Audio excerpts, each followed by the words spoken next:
everyone, and welcome to another episode of She Slays the Day podcast. My name is Lauryn Brunswick, and I am your host. So typically I start out almost every podcast comically saying like, today's going to be a great podcast and it's going to be real fun. Today is going to be a great episode. And, but it's a serious topic. It's actually a very, very serious topic.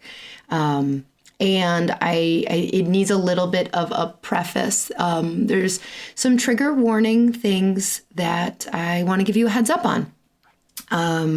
Today we're going to talk about sexual assault. I think I might drop an F-bomb a couple times in there.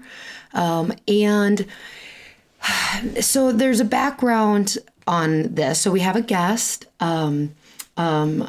Nissa Jones, Dr. Nissa, and she's amazing, and she's written a book, and I'll tell you all about her in a minute. But it was one of those things where I would say about 9 months ago, I got a question submitted to me on Instagram, actually.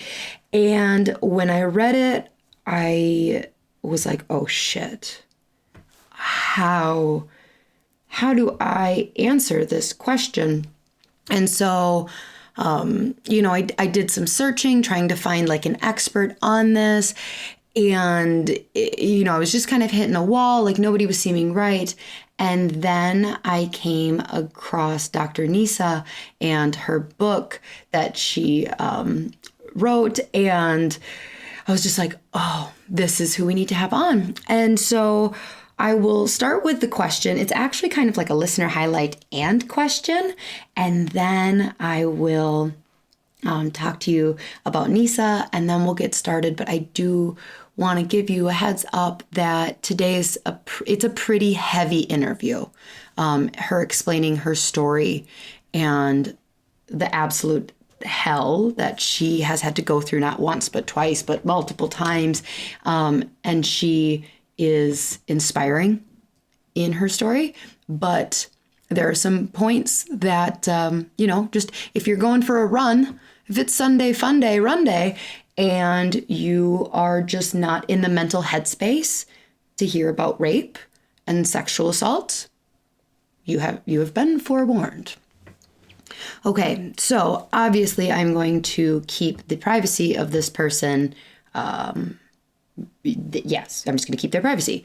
So it says, hello, Lauryn. I'm a blank at blank university, and I love your page and podcast. It has been one of the things that inspired me to create a women's club on campus. I'm still in early episodes of your podcast and wanted to bring a topic up I would love to hear about and think female docs would love to hear about. Please excuse me if you have addressed this in more recent podcasts. So that was the listener highlight. She said she loved the podcast and I inspired her. So there you go. So now we'll go to our question. It says, I've been sexually assaulted by a close family member when I was young, and another time by a friend in air quotes during undergrad. Every day I get better and stronger, but I have been holding back on some of my adjustments. I also have big boobs and a small body. My breasts stick out when I'm trying to do adjustments on males. I feel like my body won't let me do some adjustments, especially anteriors. I try my best to get out of my head, but I still seem to struggle with that. Unfortunately, the statistics of how many women are sexually assaulted are too high to not address to women chiropractors. I can guarantee that the school won't address this and help female students. Thank you for your time. I hope to hear back soon.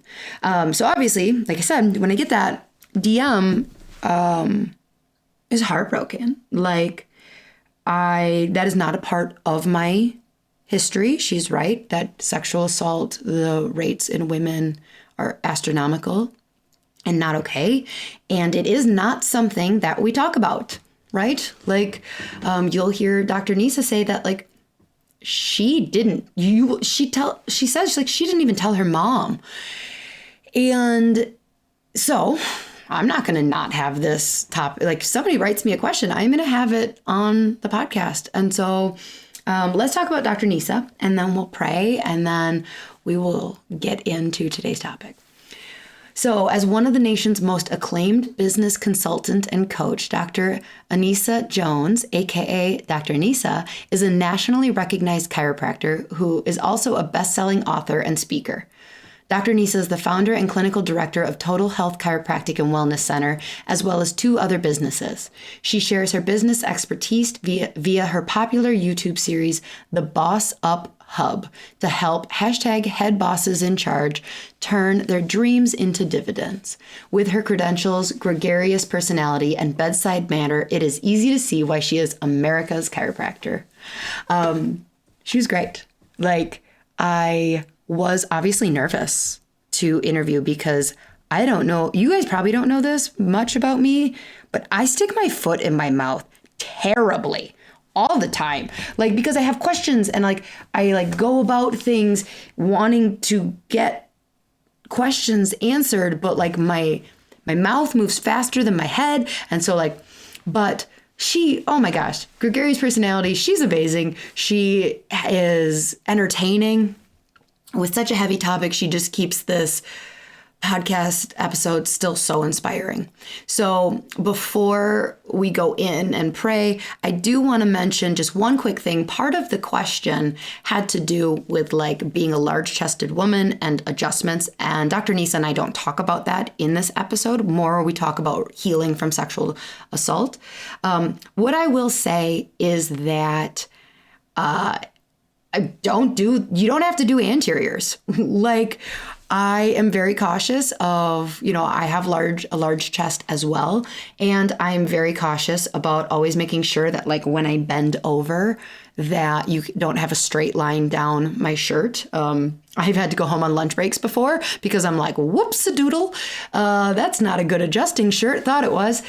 And I don't do a lot of anteriors on men, but I don't do a lot of anteriors in general. But if there's an adjustment you don't like doing, do not do it. There are more than one way to bake a cake, and just don't do anything that doesn't make you comfortable. I also don't do a lot of pubic bone adjustments on men because I get uncomfortable. So let's pray, and then we will dive in. Dear God, thank you for the strength of women like Dr. Nissa, who are willing to share their trauma and their experience, help it continue to be cathartic to them and a part of their journey here. You have given each person on this earth such an interesting and different journey. So for those that have experienced sexual assault, help them heal. Help them feel comfortable in their body. Help them find security as much as they can. Help them find hope in a safe relationship, a safe, loving relationship in their future, and help them continue to go through the process and whatever that looks like in writing, in therapy, in sharing their story, and help them do the work, however that looks for them. And please, God, fill their heart with patience for themselves, grace, forgiveness for whatever they need for themselves, for others. Make it all about them in their healing. And for those listening, help us bring awareness around this topic of sexual assault in women. I don't think it's going away. This is not a new issue. But the more that we don't shy away from these stories, the more that we give room for these stories, allow us to hold space for other women to step forward and not carry any shame or guilt or whatever victims may have with them. So in your name we pray. Amen. Okay, everyone. So here's my conversation with Dr. Nissa Jones. I think you're going to like it. It's a good one. Enjoy. Okay, well, Dr. Nissa, it's nice to meet you. Thank you for being on the She Slays podcast. I'm so excited to see you face to face. I'm so excited to be here. This is indeed my pleasure to be a part of what you have going on and in sharing the message from a female's perspective. Mm-hmm. Yep. That is why the podcast, I allow some men to listen, as if I have any control. But every once in a while, I just have to have a very girl riot, feminist on just to keep them a little on their toes. You're going to listen to this podcast. We're going to do what we want as women. Exactly. Okay. So I found you actually, through the internet where everybody finds everyone nowadays, on your book, Trauma to Triumph. And I would love for anybody who hasn't heard of you yet, Dr. Nissa, to give us kind of your background. And I know that's a loaded question. Take as long as you want, go as, in depth as you want. But I would love to hear who you are and how you've kind of gotten to this point. Sure. Well, my name again is Dr. Nissa. I am a board certified chiropractor. And I got to this point just by the grace of God. I will tell you that I shouldn't be here. I should be dead. In all conventional reasons, I should not still be here, but God. And that's what I say all the time. It was but by His grace, by His mercy that I survived some of the traumatic things that happened to me in my childhood, in my developmental years, and my stint in college. And so what I decided to do, was to write a book. And the book is called From Trauma to Triumph. It's an entrepreneur's guide to starting over. Because I noticed that when I started my business, some of the trauma that I had from childhood, those developmental years, and in college was creeping into my business. And until I had an opportunity to deal with that and tell my story, I wasn't going to move into the echelon that I wanted to move into. So, I had the good fortune of growing up with my grandmother. My grandmother was a very holistic woman. She did all of the wonderful homeopathic things. And I would sit there and watch in amazement, wow, what is she doing? She would be in the kitchen like a mad chef, just whipping up stuff. And it just really piqued my interest on holistic healthcare. And my grandmother always also was the one that introduced me to chiropractic.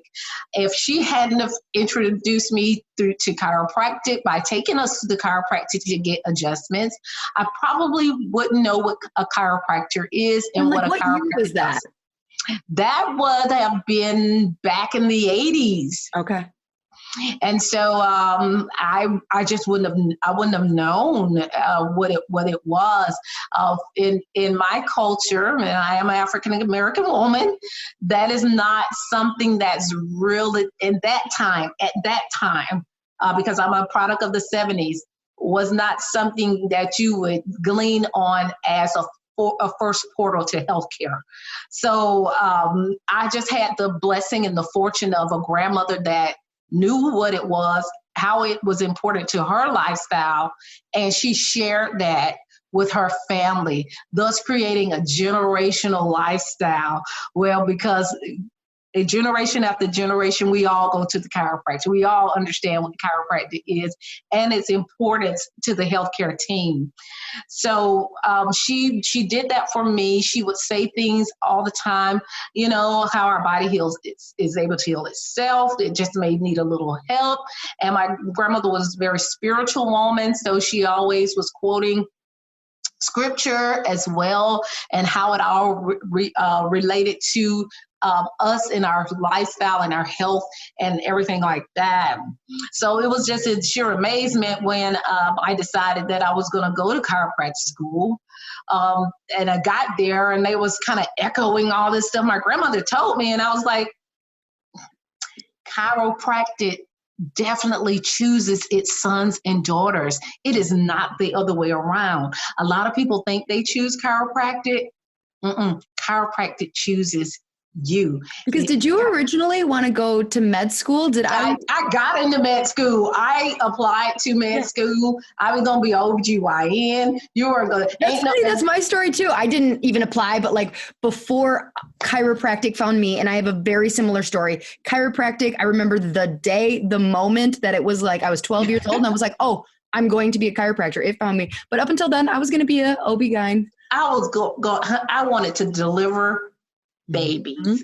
You know, that's what I wanted to do. I wanted to make sure women had the best health care, that there were no disparities as it relates to women. I was going to be a champion. I was going to be, but I, after a recruiter came to my college, I went to Fort Valley State, and they were trying to get more minorities into the chiropractic field. He came and he was like, hey, what are you going to be doing in your future? I'm like, honey, I already got accepted into the Medical College of Georgia. I'm going to go to school to be an OBGYN. And I said it all snooty like that, too. I'm going to be a real doctor. I'm going to be a real doctor. Leave me alone. I said it just like that. And he was like, well, since you already got your plan, so it's not going to hurt you any to come and spend 2 weeks at Life University, and all expenses paid on us. And I'm like, well, I have nothing to do. I don't start until the fall. I could go hang out with them in Atlanta and let them spend all their money on me. Got to Life, and that's when the messaging from my grandmother that she was telling me all these years as a child, in my developmental years, they were saying the same thing. Your body has everything that it needs to heal itself. He kept saying that over and over again.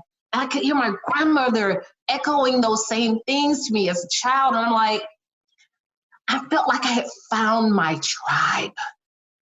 That's the best way that I can describe it. I felt at ease as I was learning more and more about the art and philosophy and science of chiropractic, not just chiropractic from a patient's point of view. Yeah. Because that's the only lens that I had at the time, was chiropractic from a patient's point of view.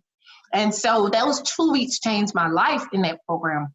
And I knew immediately then I was going to regrettably have to tell the Medical College of Georgia that I would not be in their starting class, and that I went on ahead and went to Life University and started my career in chiropractic. But, navigating chiropractic at the time, it was not easy for me. It was not easy to be a brown person at the time. And I still really do feel that because of the traumas that I experienced as a child, I was evoking some of that to others, and I wasn't really dealing with it so that I could be a better person. Like in practice, is that what you mean? Or no, just even at school, even at school. So just to put things in perspective, I went to an all-Black high school. I went to an all-Black university for my undergrad, and here I was thrust in a sea of people that did not look like me.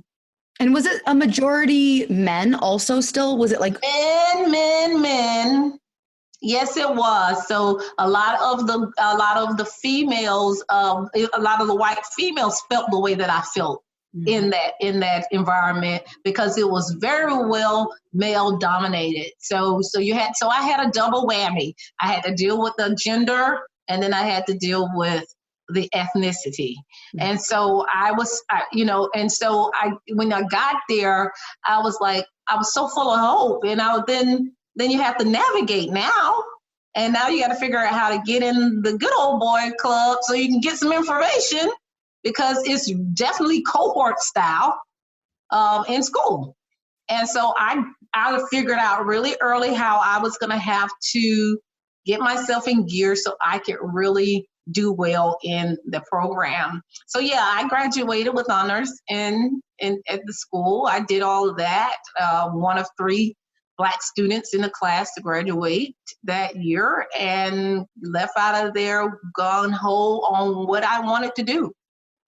Still not really understanding at the time that I was still holding on to some of the traumas that happened to me in my childhood.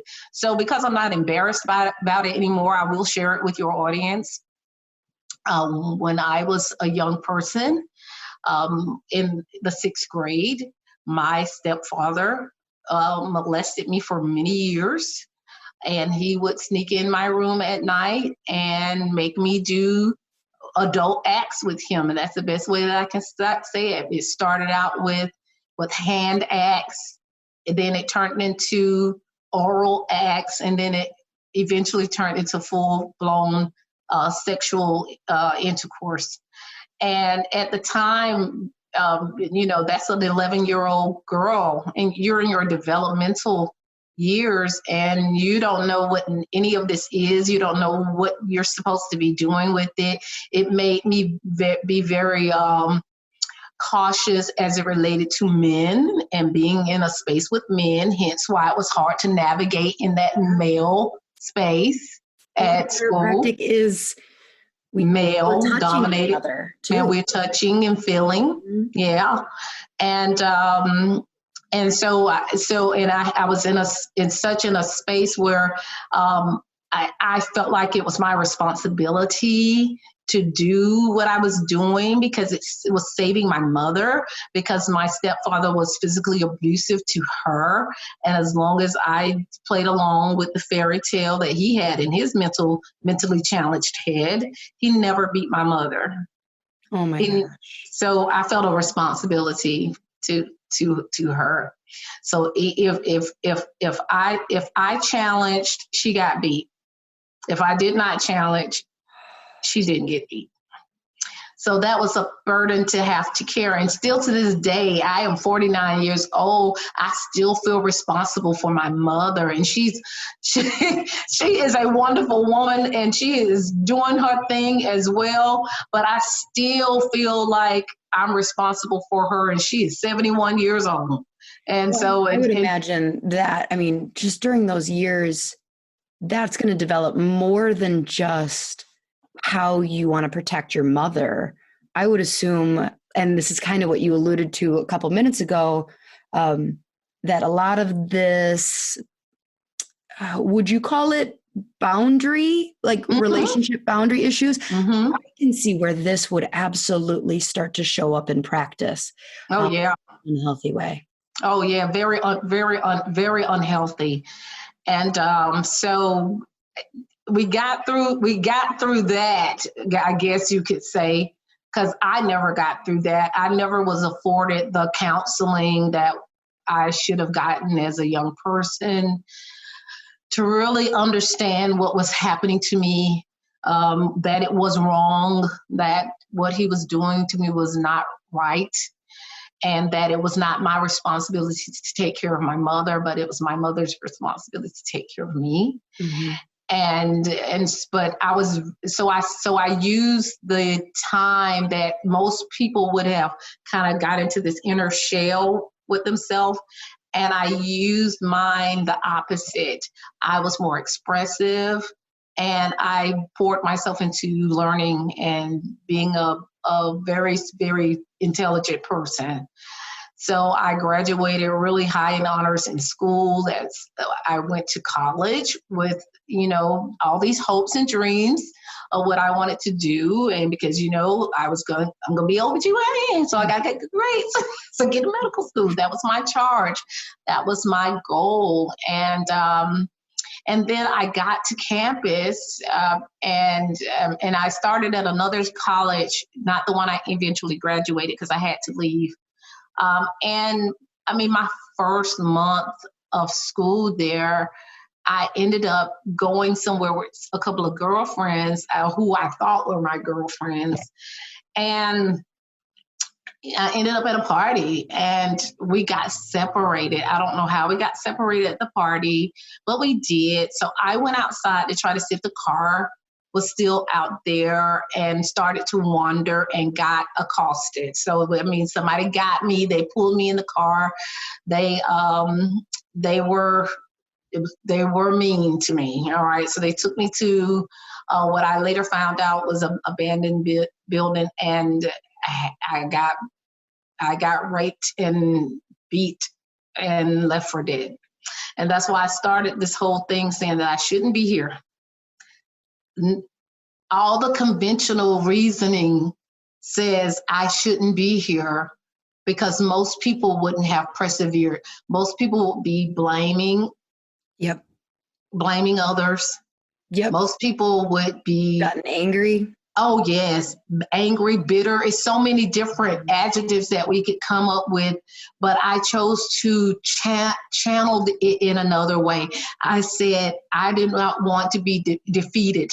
I did not want to be the victim in this. I wanted to win. And so after all that happened, and I was left there for dead because I was in a building where people weren't supposed to come until what the janitor that found me said, well, you know, we normally don't come in here on Sunday. That's what he told me. I had been in there for 3 days. Oh my God. And he said, we normally don't come in here on Sunday, but I left some tools that I needed. And he heard me whimpering in a locked closet. And, but God, and that's what I'm gonna say, because I have no other words. I can't even wrap my mind around him being there. But God, because he wouldn't have, he wasn't supposed to be there. And he took me to the authorities. They went through all of the things. And because I was bound and gagged and blindfolded through the whole ordeal, we never found out who did that to me. I don't know how many it was, but I know that there were different voices. My God. And so again, another situation where the distrust with men, the being more uncomfortable with men was there. And so it was such the talk on campus that I had to leave there so that I could have a space to grow. Because if I had stayed, other people knew. That's why. Oh my gosh. Yeah. So it's not just something, you know, I have read that there's so much shame that comes with sexual trauma. And so like, that's the last thing you probably wanted was this being like known, and you're just like wanting to like hide it and like just. Right. And that's right. It was like scarlet letter. That's the best way I can describe it. On campus, every time I walk, people would be in corners whispering, chattering, talking about it. You're getting angry, you're getting mad, you're getting sad, you're getting bitter. Every time you hear it, the boys are talking about you. They're putting you on lists. And at that time, because I went to school in 89. This campus had something called a freak list, and they would have all the women that they thought were loose or whatever on this list, and then they would have them rated on from 1 to however many they had on the list. And if you were number 1, that means you were the biggest one of all. I was number 2. And nobody didn't know me, and I hadn't gotten there, and only because of this incident that happened. You have every right to just be pissed at the world. Right. And just be like, yeah, I'm not doing this anymore. Right. And I've talked to others that have that, and I totally understand why, because I've gone through it. But again, I did not want my life to have to be on hold on something that I didn't do. I couldn't in good faith um, have that where it felt like I was responsible. Mm-hmm. I wasn't responsible for that. I didn't make that happen to me. I was not going to own that. I wasn't. Those people did something bad. They did something mean. They did that to me. Mm-hmm. I wasn't buying into that. You said that you didn't do therapy. It doesn't sound like you really allowed any processing time. And I don't like, it kind of seems like you switched colleges and you're like, well, I'm going to get all A's and I'm going to do this and I'm going to prove that like I'm not going to be this loser on your freak list. I'm going to make something of myself. So you didn't process any of this before chiropractic school. I did the work after chiropractic school. Okay. I did the necessary mental assessments and going to the psychiatrist, the psychologist after chiropractic school. So that after it made me make a bad decision that cost me millions of dollars in my business, is when I say, hold up, I'm still dealing with some of this stuff that happened to me as a child, my developmental years, and in college. Let me do the work so that I can be scalable and sustainable. And so, yeah, I had fists up in the air, fight for my rights through undergrad, through chiropractic school, and I had something to prove. I mean, if it wasn't anything, I was using that same law of attraction that works in a healthy environment. It can definitely help in work in a toxic. Because I was so laser focused on what my goals and what I was going to do and how I was going to do it, it couldn't go wrong. You know what I mean? Yep. And but I wasn't well in my soul. I was not well with my soul. I was not happy about what was happening to me. All of the anger and the bitterness and the madness and the sadness, I was taking it out on my staff. It was not good at all. I'm in such a good place right now, but I wasn't in a good place when I started. And I didn't trust anybody. And then the person that I decided I was going to trust, male, took all my money. Wait, what the fuck? You heard me. Okay, what happened in the business? Mm-hmm. Okay, tell me more. I empowered someone to help me with some of the business affairs, like, getting things paid, some contractual things, and it stole $1.5 million from me. Oh my God. So that bankrupt your business? Oh yes, most definitely. Did you start right out of school? I went and did an associate before I went into practice. So I did a 1-year associateship because I already knew that I was going to be an entrepreneur. I had been one before, so I never wanted to work for anybody. But I did have this mindset when I got out of school that I did want to learn on somebody's dime and time. So I wanted that extra little residency kind of internship, that kind of thing, because some of the things that we were doing in clinic and school were so sheltered and safe.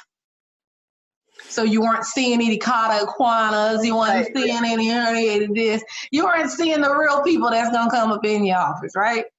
And so I wanted to have a stint of time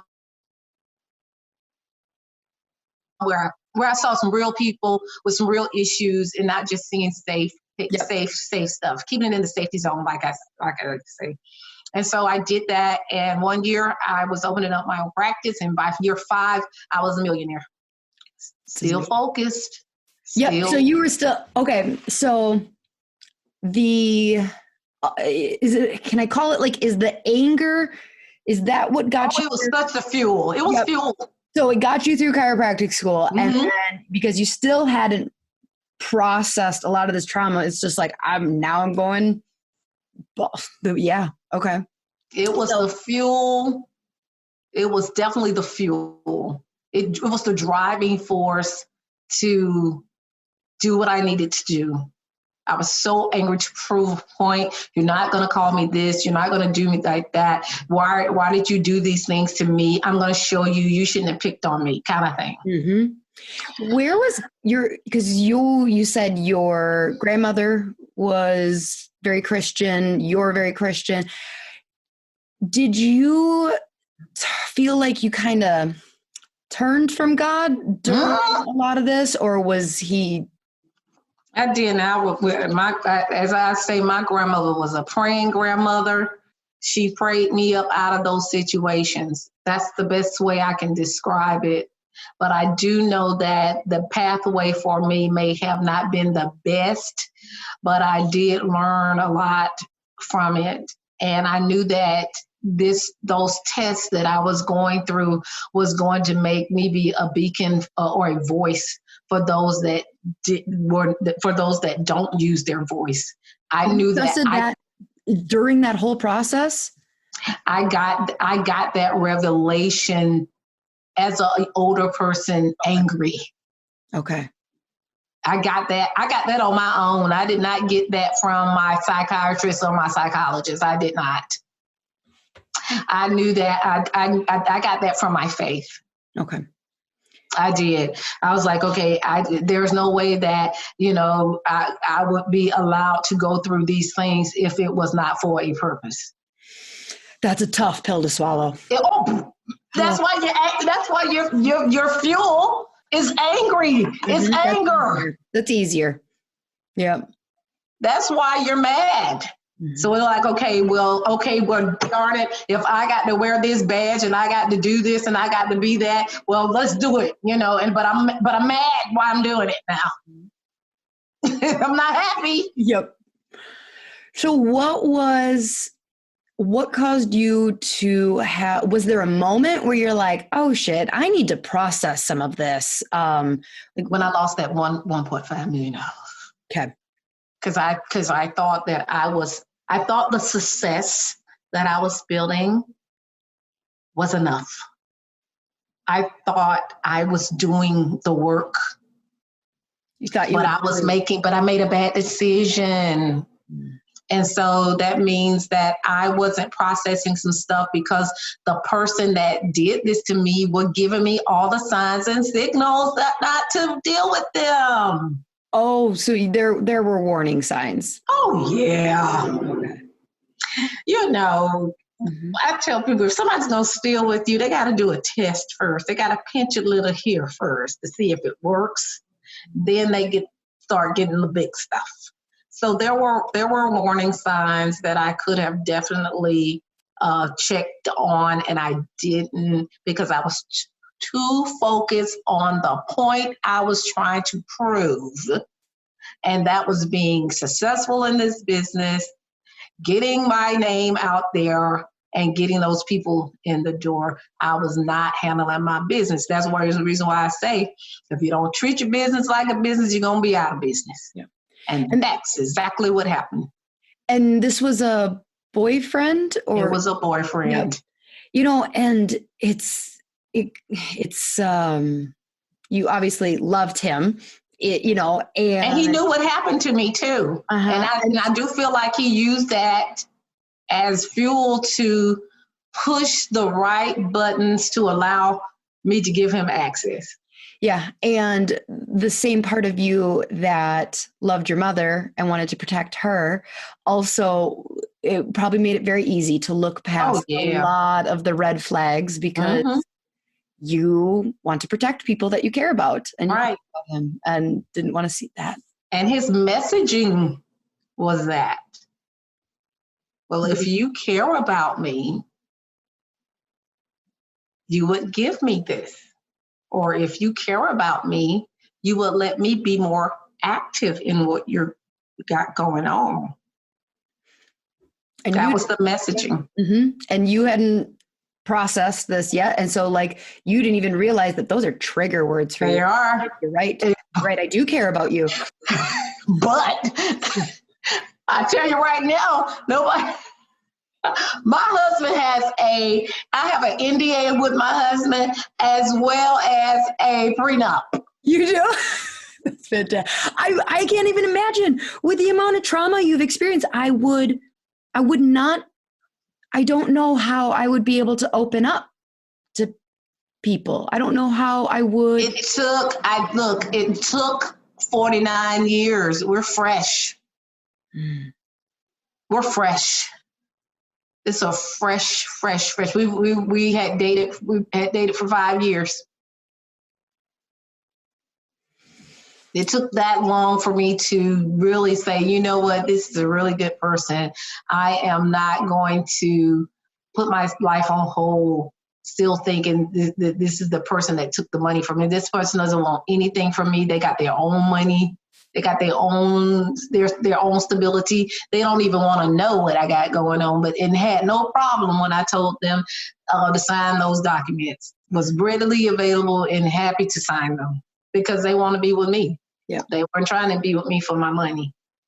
And that person that took my money, they was trying to be with me for gain for financial gain. That's just what it is.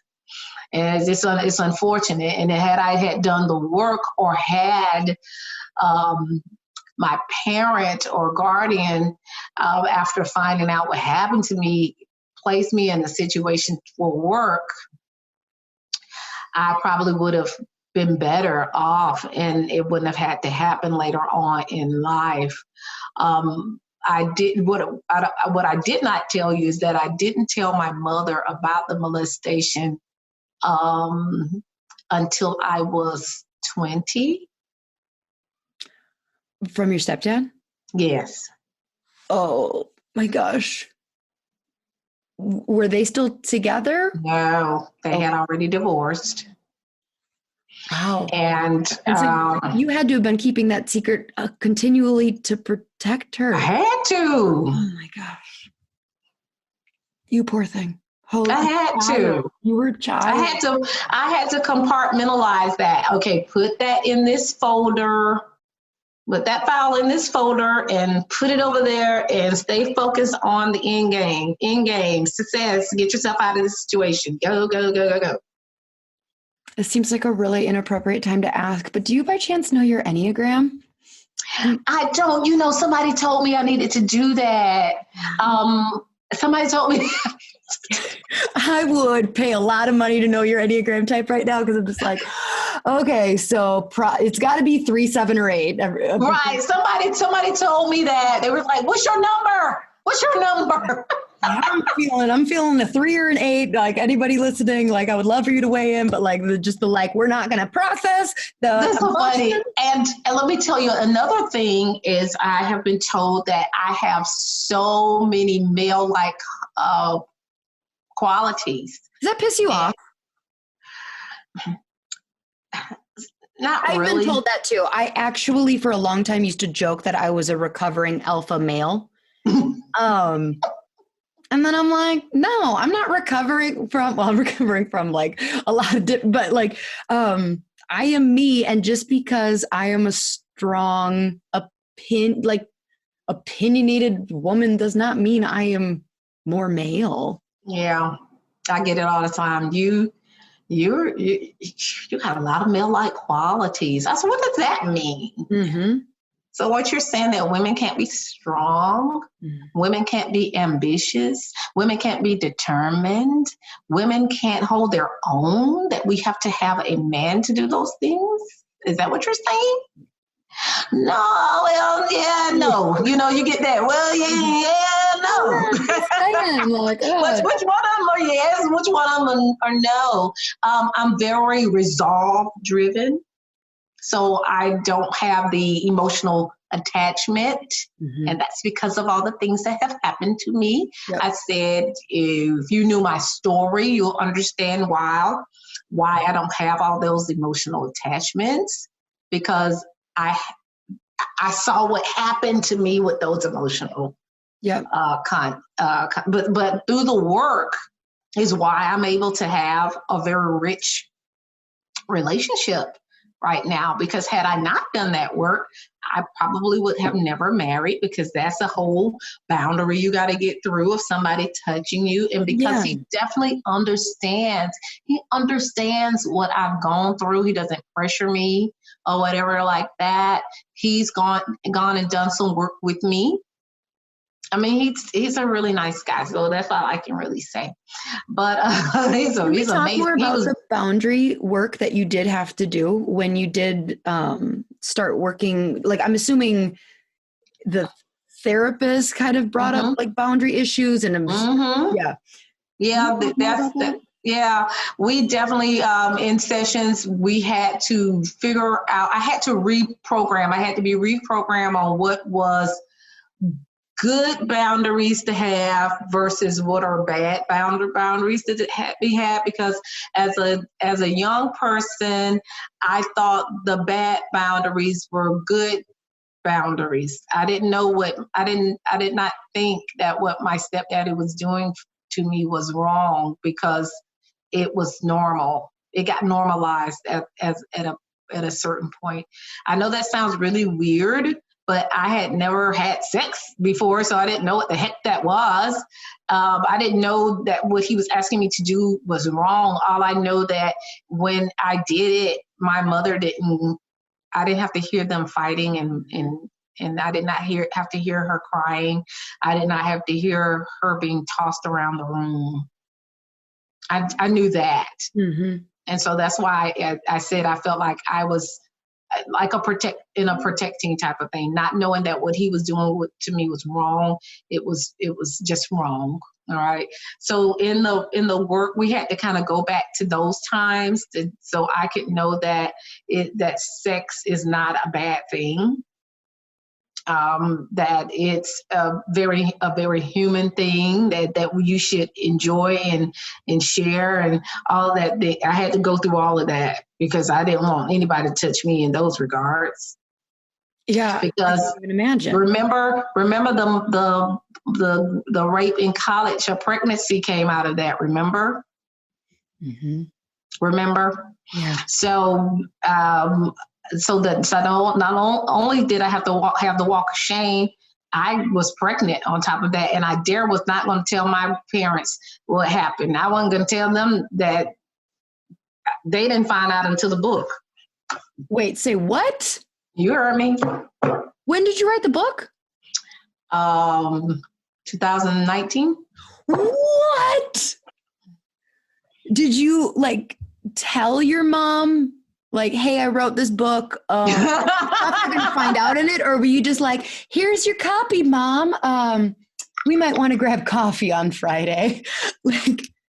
But really. It kind of went somewhere like the last one. Here's your copy. God. I would kill you. My grandmother had already passed.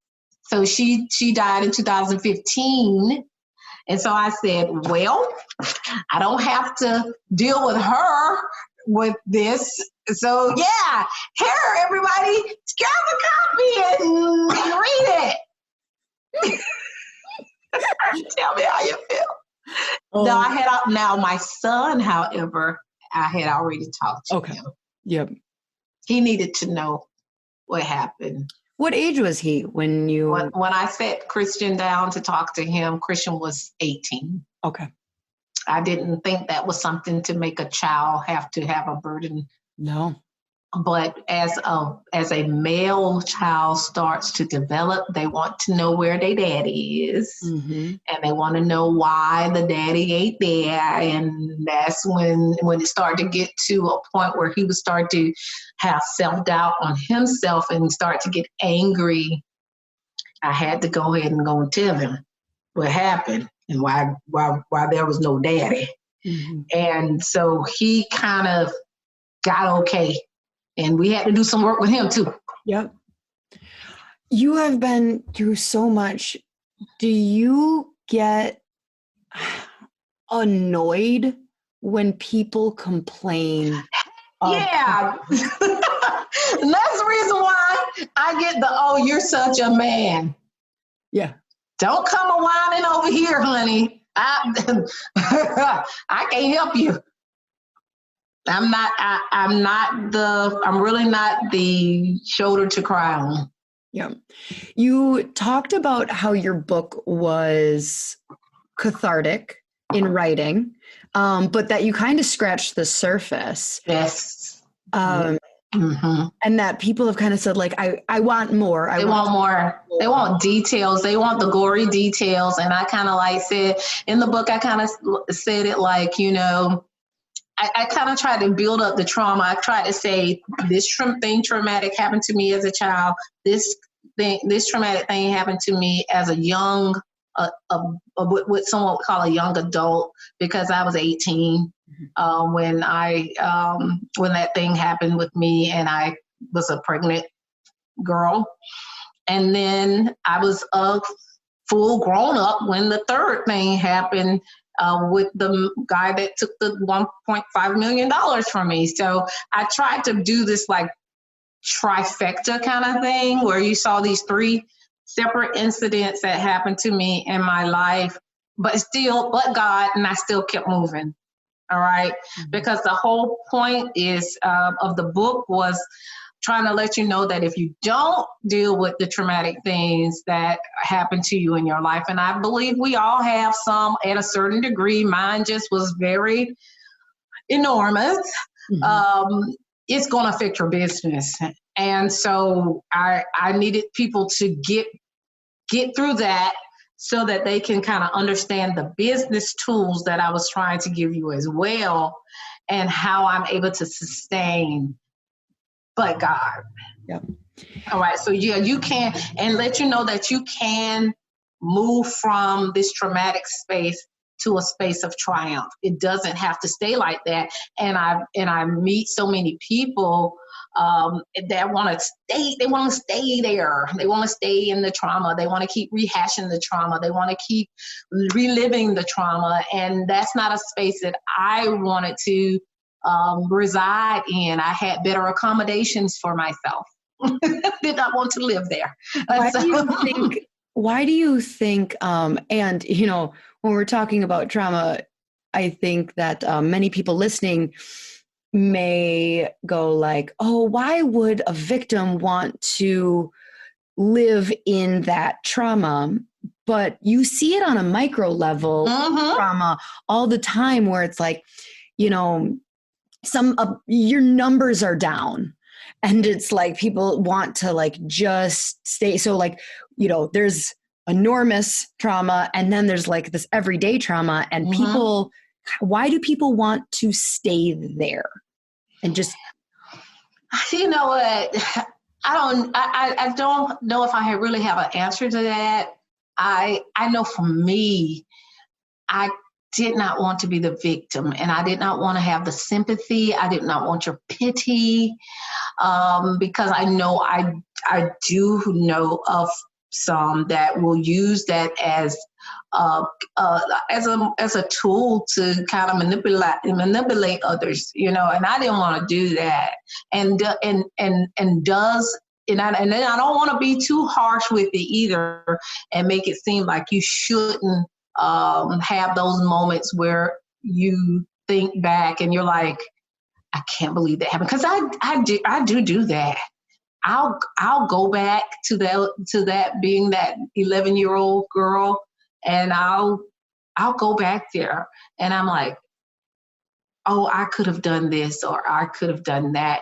And then that thing will start spiraling you down in the rabbit hole of, now it's my fault. Nope, come on back up. Come back where you are right now. We've done that work. We've talked about those boundaries. We talked about that was that person's fault. It wasn't your fault.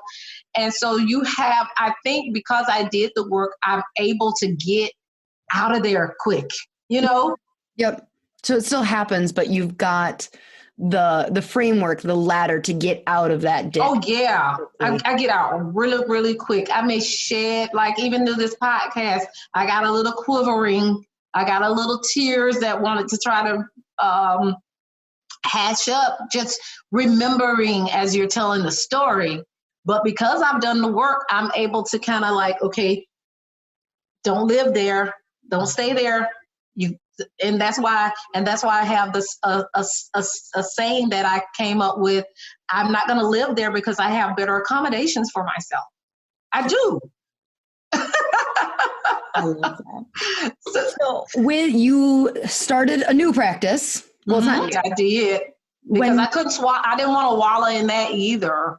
I did not want to wallow in what most people would look like as a failure. Yeah. And that's the reason why I came up with an acronym for FAIL, is find another initiative to launch. So, okay, I messed up. All right. I mean, you got screwed over, but like, okay, yeah. By the way, did you sue this man? Did he go to jail? Did you get money back? Like, no? No.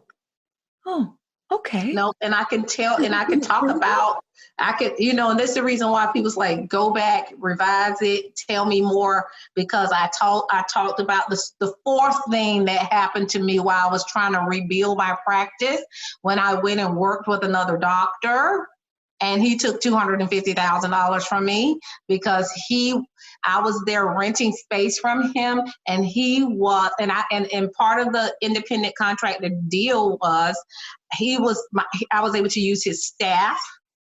I was able to use his equipment and everything while I was getting my practice built.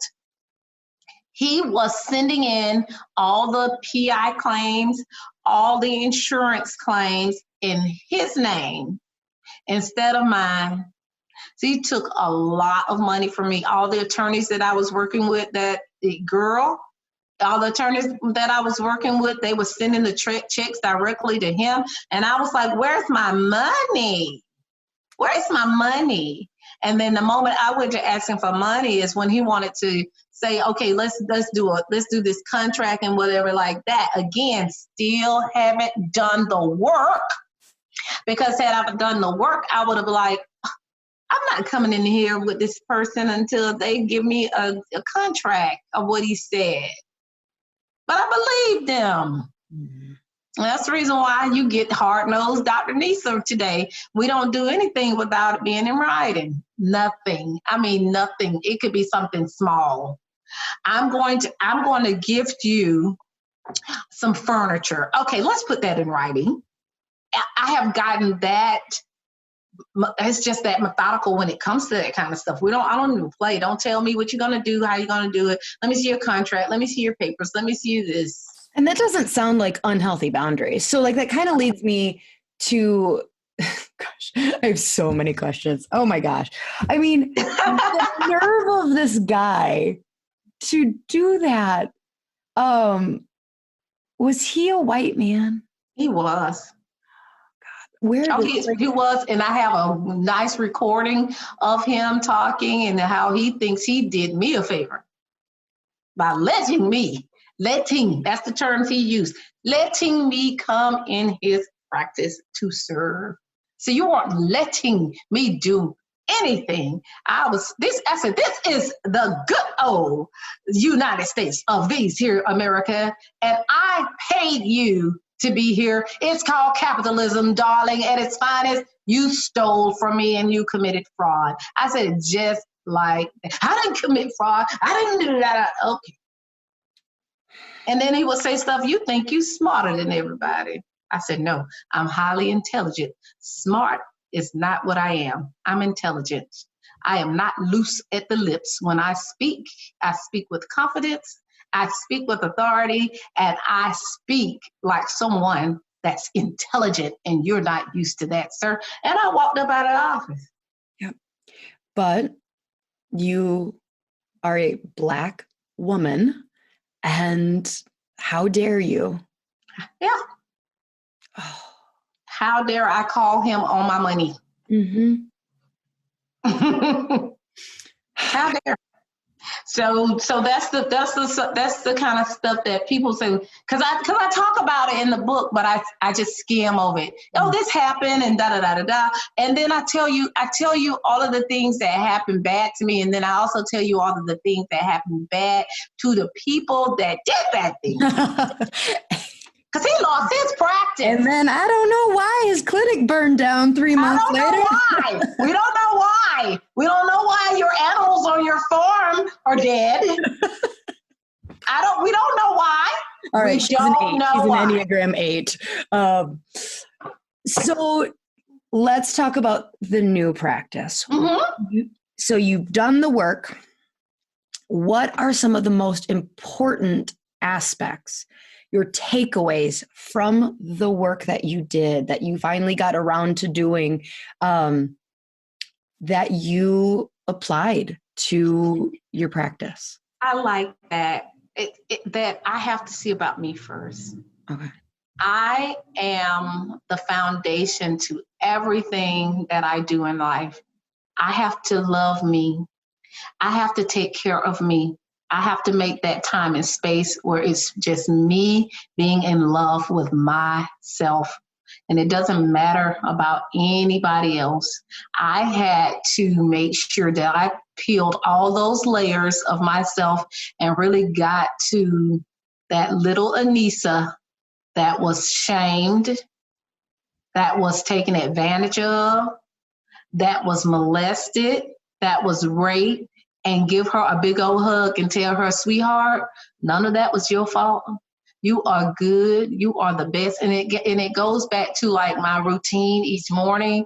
I meditate, and I also have a saying that I say in the mirror, and I look at myself each morning and I say that I'm the best. I deserve the best. I am the best because, and I have to do that every morning so that I can be my own champion, my own cheerleader for myself. And I know, and I know that I don't need anybody else to do that for me. I don't need to have any of the accolades from the community. I don't have to have my parents. I don't have to have my child. I don't have to have my friends. I don't have to have anyone to validate me. I did self-validation, and I do it every day. And then it allows me to come into the office and be a caring, loving doctor to my patients, a wise employer to my staff, and a good overall person to the rest of the world. I'm able to do that today. And I'm not angry anymore. I'm not mad anymore. I'm not shamed. I am not bitter. I get to tell this story, and I get to let other women know that if you're going through this, you can prevail. You do not have to stand in that. You don't have to stand in that.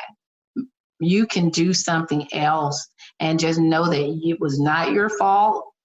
You got to go back. You have to go back and talk through the years of things that happened to you. And that's what I do. I don't mean this to sound trite, but like, thank you so much. Like, thank you for sharing this. Do you think 29-year-old you, like, if you would have like, I'm like, all right, you woke up and you were, in your 20s and you're like, I'm going to do the work now. Do you think you could have done the work earlier? Or do you think that like God's timing was perfect? God's timing is always perfect. Oh yeah, it is always perfect. I just don't think that I would have been I don't think I would have had the bandwidth to do it. I just don't. Then. My 30s was the perfect time for it to happen. And I think the catalyst, again, for me to go ahead and take action was when I lost it all. When I was at rock bottom, I had to close my practice that I had built, and I did all the things right to build it. I didn't owe anybody any money while I was building it, but yet I was broke. And I even share in my book, I can still smell the trash dumpster that was in the back of my shopping center as we were moving that stuff out of my office. That office at that time was like It was 7,000 square feet office. And I had to get that stuff out of there. And it was bad, hot, it was hot that day.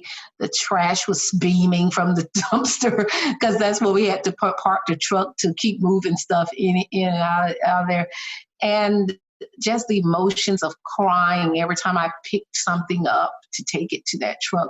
There were tears rolling down my eyes because I felt like I had did everything right. I did it in anger, but I did everything right. And to allow someone that I loved, someone that I cared about, somebody that I thought loved me to take all my life's work at the time, I turned back into that little girl. Mm-hmm. And so I had to really ponder and get myself out of the 11-year-old state I was in as a 30-some-year-old woman. Mm-hmm. And the only way that I knew to do that is I needed help at that point. Yeah. And so I sought out the help, and I wasn't ashamed at all. I was telling everybody, yep, I got psychiatrists, got psychologists. I was not ashamed at all. You know how, sometimes doctors have to have this walk of shame if they go to someone for mental health. Right. There was no shame in my game. In fact, I'll pick up and call my psychiatrist anytime I need her. I'm like, honey, move over bacon. Here comes something meteor. I'm coming. I need to talk to you because something almost tipped the scales today, girl. So it's like that. Oh my gosh. I always say the work is never done. That's important. It's like your work is never done. It's like your faith walk. You never get at a 100%. And I think that's sometimes a challenging thing to say as a Christian, because people think that you're like, oh, you're a Christian and you're gonna do everything right all the time and you're got it together. Hallelujah. No, it's a walk. Mm-hmm. And sometimes you fall. But you have, again, the blueprint to get your butt up and get back out there. And that's the tools that I was able to get from my mental health team. They gave me the tools not to stay in the dumps. I just couldn't be like that. That's not the way I'm built. And that's the reason why I say I was built for this. Everybody is not built for what I went through. It is so good to have women like you in this profession. Where are you most active? So other chiropractors can follow you, be inspired by you. Where can they buy your book? Yay, thank you. So you are able to get the book. The book is on Amazon. Also, I have my own site where I can give you an autographed copy of the book. It's called trauma2triumphbook.com. If you go on to Amazon, all you have to do is put from trauma to triumph in your search engine, and it'll go straight there to give you the book. It is a best-selling book through the Amazon portal, so I'm so excited about that. You can read some of the reviews as well of everybody that has loved and one of the things they love about the book is that it is a easy read, and I wanted it to be like that. I wanted somebody to be able to read my book and really get to know me better and understand what I've gone through so that it can help them in their walk in life. And I'm a super spiritual person. I talk about that journey in the book as well, because that's how I stay steadfast each day. If I did not have my belief systems in place, but God, that's all I can say, because I probably will be in a mental institution if not. But also, if you want to connect with me on social media, you can follow me on every social media outlet at Dr. Nissa D. So that's DRNISSADC. So I'm on Twitter, I'm on Instagram, I'm on Facebook, I'm on LinkedIn, I'm on YouTube, and now I'm on the infamous Clubhouse that has taken over the world. Oh, hi. I'm a late adapter. I'm like, I'm not doing it. I'm not. It's so fun. Is it? So much fun. So much fun. It's because you're able to choose your conversation. On Facebook, you can't choose your conversation. You get all the naughty bits. You get all the, and then you kind of find your tribe as you're navigating on Facebook. Same way with Instagram. But on Clubhouse, if you want to hear what someone's talking about, you got to enter that room to hear that conversation and get all absorbed and drawn in. So I'm very, very, I'm very keen on the kind of energy that I let in my space, because one of the things that I do with my clients, because I do also help chiropractors start their business or get their business to a scalable 6 to 7 figures as well, because I'm a business consultant and coach. And one of the things that I do tell my students all the time is you have to make sure you preserve your crazy. So what I mean by that is you have to make sure that you're always in a positive, attitude for gratitude space, so that you can attract that back to yourself. So I'm a big person that I'm going to send you to go watch The Secret, honey. Go watch The Secret. So that you can understand why you don't want to have yourself in these negative realms. So anytime the conversation starts getting where it's no longer positive for me, I'm exiting. I'm like, oh, good to see you guys. I'll see you later. Bye. Bye. All right, it was so good to see you today. I'm going to go now. And I don't feel bad for doing it, because I used to feel bad before I did the work. You felt like you needed to engage with people and hear their foolishness. Right now I'm like, oh, you know what? I gotta go. Yeah. It sounds like a lot of work. Yeah, I don't know if I've done enough work to be on Clubhouse yet. Oh yeah, control your control. But again, I have boundaries. I go into rooms that are talking about things that I'm interested in. So if it's not talking about holistic health, if it's not talking about entrepreneurship, I'm not in the room, because there's nothing that I want to hear about your foolishness. So that's going to bring my energy down. Mm-hmm. And now I'm not going to be able to do what I need to do, because remember, self-care, self-preservation are the keys to me winning. So I have to see by myself. So I can't put all that stuff in my temple and think that I'm going to be able to pour into somebody else. Right. It's just not going to happen. Yep.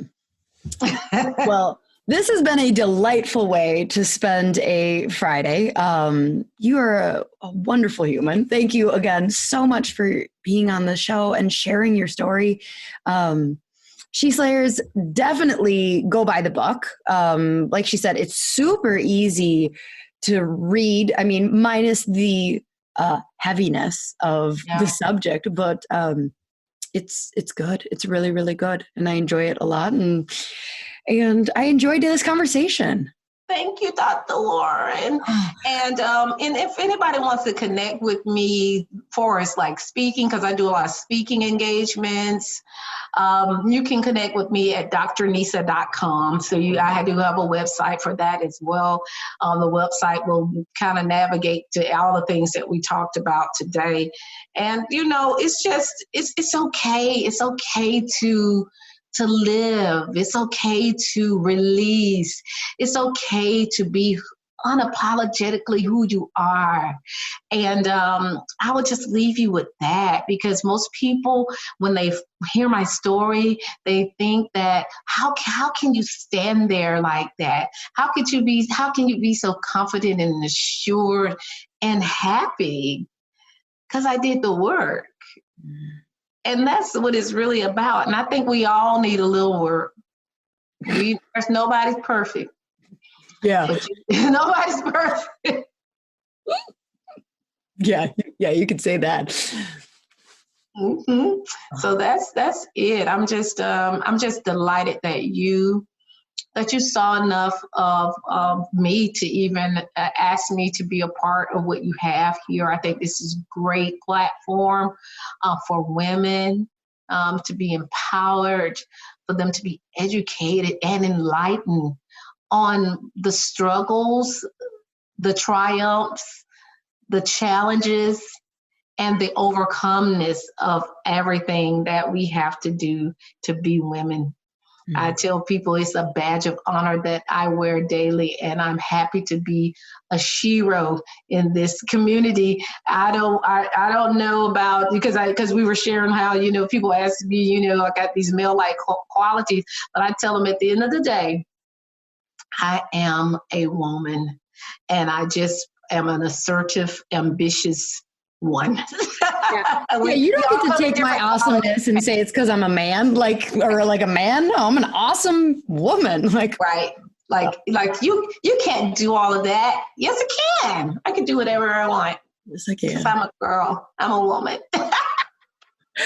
All right, She Slayers. Well, thanks for being here with Dr. Nissa and I in this conversation, and showing up with a vulnerable heart to listen. And for those of you that this resonated with on a more personal level, reach out to Dr. Nissa, get her book, definitely do the work, because this is a profession that needs women to show up having done the work and being our best selves for our patients. So that's right.